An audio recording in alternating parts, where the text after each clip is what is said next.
Hai guys, bersama Bang Boy. Ini makin kacau sih ya, makin kacau. Kenapa kacau? Soalnya pengacara Sarah malah dia yang melaporkannya Imim. Kenapa? Sarah gak punya bukti kan? Sudah ketahuan banget sebenarnya dari awal guys. Tapi kita bahas dulu, kita telaah dulu isi kepalanya pengacara Sarah, kenapa dia melaporkannya ini. Ini dia Rexing. Hari ini kami kembali datang ke Mapolresta Malang untuk beberapa agenda. Yang pertama, melaporkan kembali imam muslimin dan juga istrinya berkaitan dengan pornografi, pelecehan seksual, UTPKS ya. Laporan yang kedua yang melapor adalah saya sendiri sebagai pribadi karena saya diserang kehormatan saya oleh Pak Muslimin. Terkait pornografi ini apa ada kaitannya dengan video yang tersebar itu atau bagaimana? Bisa jadi demikian, nanti ditanyakan teman-teman penyidik ya. Hari ini kita datang dengan dua laporan. Pertama laporan Bisa jadi demikian, berarti video yang dari Yaimin itu dinyatakan pornografi, pelecehan. Apa ini? Ada apa ini sebenarnya? Oh my god. Bilang aja kan tuh gak punya bukti apa-apa tentang porno, tentang pelecehan. Ngomong aja terus terang. Ngancem-ngancem. Ya, ini plot twist banget sih. Tiba-tiba seorang pengacara melaporkan atas nama dirinya sendiri yang dia dilecehkan. Ya Tuhan, baru pertama kali Bang Boy ya menemukan pengacara yang melaporkan orang yang sedang berseteru dengan kliennya. Oh my god, oh my god. Tapi kita telaah video dia satu persatu dan temukanlah memang ini orang aneh. Mau gak mau, kalau yang lapor yang lapor dokter Bang Zaki kan dia orang pintar kan, pengacara kondang pasti mungkin benar itu loh. Kalau lihat track recordnya itu kan, ya saya kok setuju saja, itu bagus tuh. Kan dia tuh suka makan roti es, terus ini disusul dengan susu, jadi dia tuh hobinya kan makan roti dan nanti disanggupi kalau apa istilahnya itu ya. Kalau rotinya itu dimakan secara sempurna, dia akan kasih uang 600 juta loh Mbak itu. Nah, atau paling tidak dikasih hadiah mobil.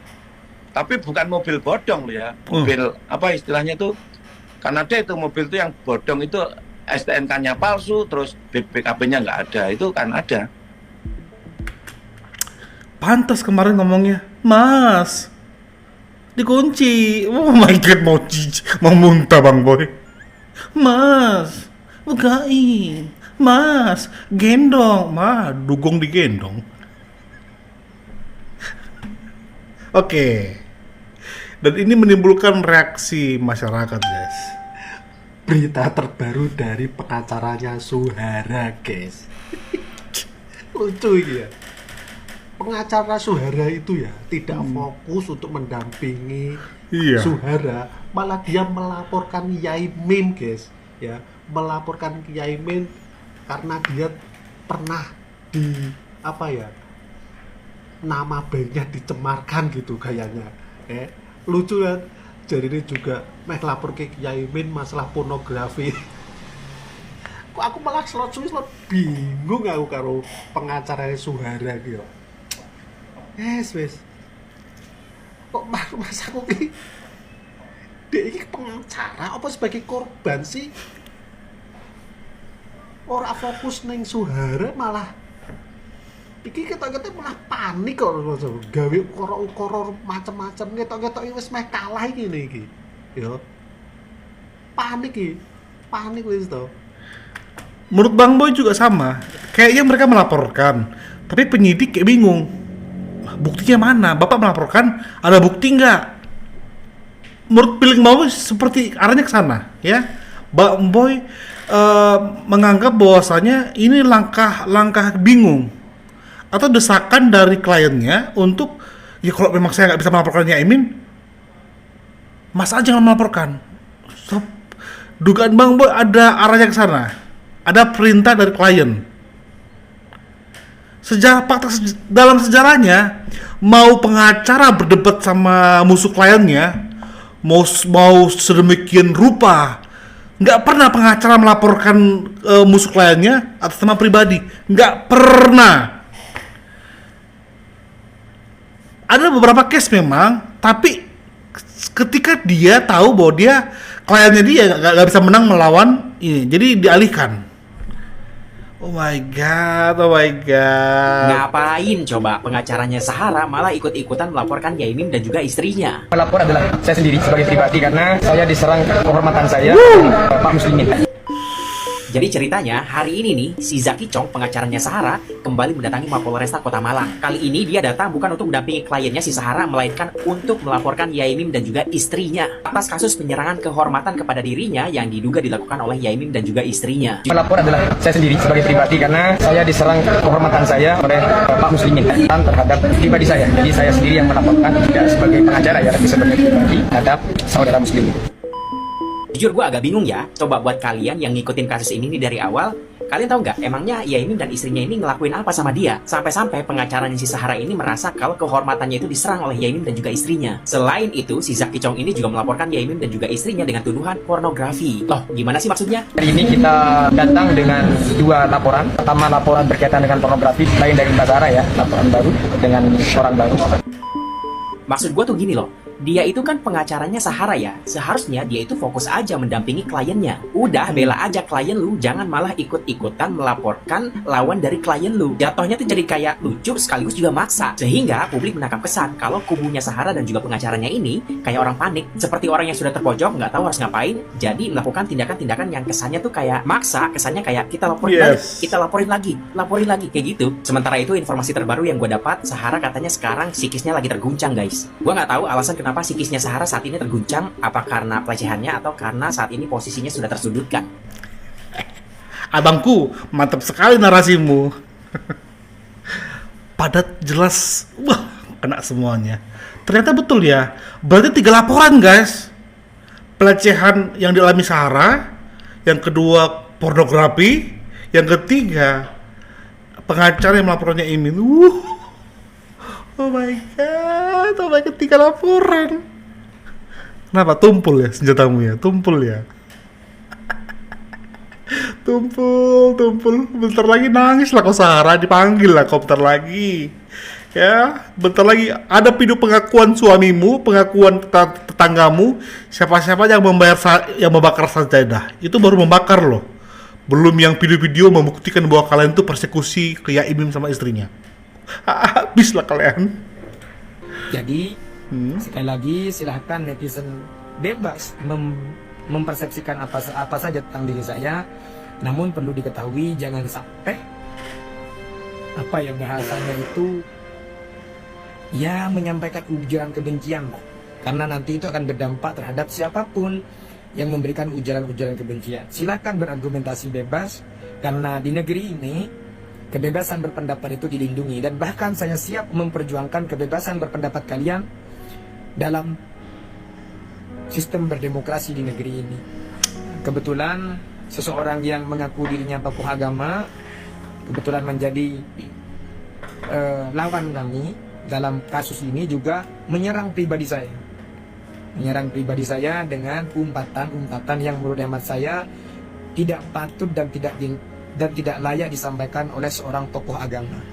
Nah, untuk hal itu saya sebagai pribadi ya, karena saya diserang secara pribadi, akan menempuh jalur hukum untuk meminta pertanggungjawaban terhadap seseorang ini yang mengaku dirinya seorang ulama. Justru gini, justru kebalik. Ya, Bapak ya. Bapak kan juga mendengar klien Bapak ngatain anjing ke ulama itu, yang Bapak anggap sebagai ulama itu, anjing babi. Coba, apa pendapat Bapak?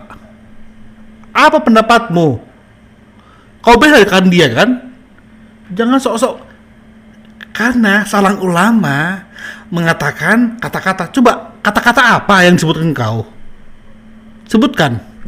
Kata-kata apa yang menyakiti hati kau?